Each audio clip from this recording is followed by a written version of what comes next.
Welcome to podcast 169. Another beautiful day here in Paris at a cafe. And I want to talk today about who invented tango. It was women. It's the only dance, I think, that was invented by women. And they were basically Italian women, generally.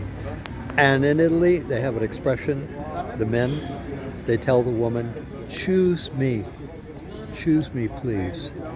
So that's how things work in Italy, okay?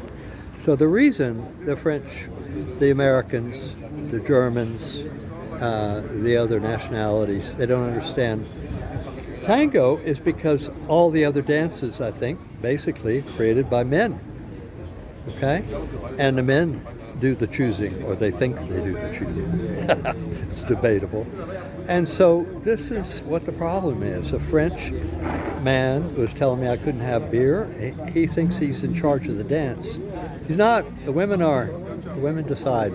And what you do in tango is you go and you wait for a woman to choose you. How does she choose you? She smiles at you. She comes over and sits next to you. She starts a conversation with you. She makes herself available. And guess what? What do? You ask her to dance. That's how it works.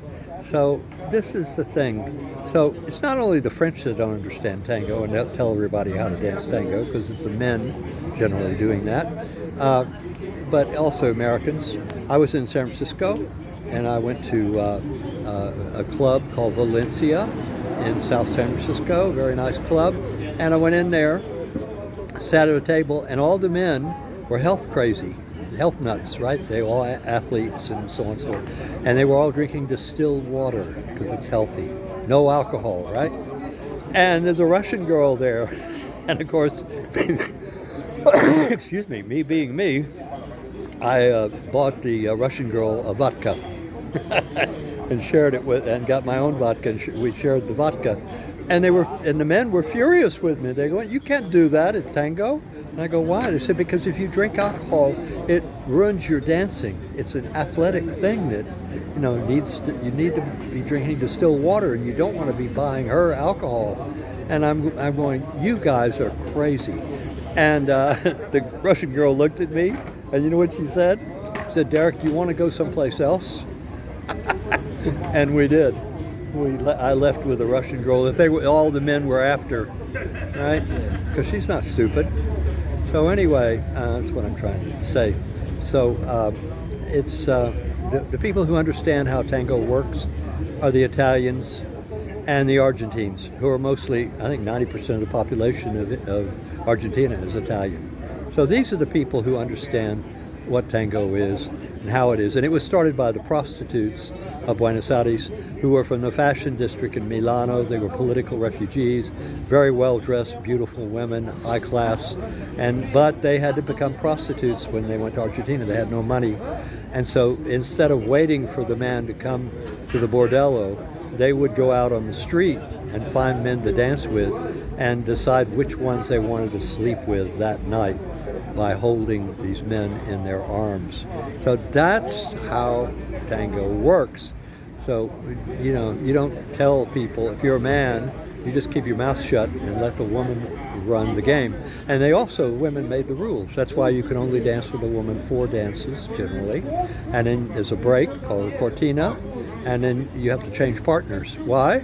Because the women want to be able to dance with all the different men. They don't want their boyfriend telling them, "Oh, you can only dance with me."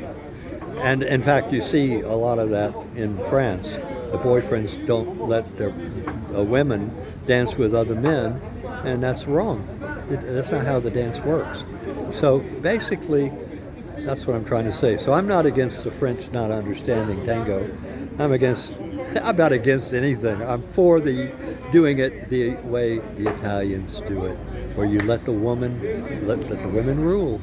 They make the choices. They decide. They come to you voluntarily. That's how it works. So anyway, I'm sorry. I'm still on a rant. I think I'm going to go dance in a little bit. The weather's great, so we'll see what happens. But that's so I'm not just against the French. It's all the people who misunderstand tango, which is all right, but don't tell other people how to do it. You know, unless maybe you're Italian, you could. Or me. Well, I've got family from Argentina. My great great grandfather had the big hospital in Argentina called Hospital Rausen, and he allowed the poor people to come in off the Rego Plaza, which is where they were dancing in the rain, because he was a public health doctor, and he created a thing called the Practica Rausen. On Sunday afternoon, poor people could bring the wine and the food indoors. Almost everyone in Argentina learned to dance tango at Practica Rausen from 1863 until 1940s when Juan Perón outlawed tango. 7 p.m., August 6th, Wednesday, 2025. This is the end of episode 169. Corporate sponsor is Synostics.com. Bruce Badeau at Outlook.com has all the details. For more information, click on the links in the description below. To see a video demonstration of the device to help Trump solve his swollen ankle problem, click on episode 67 above.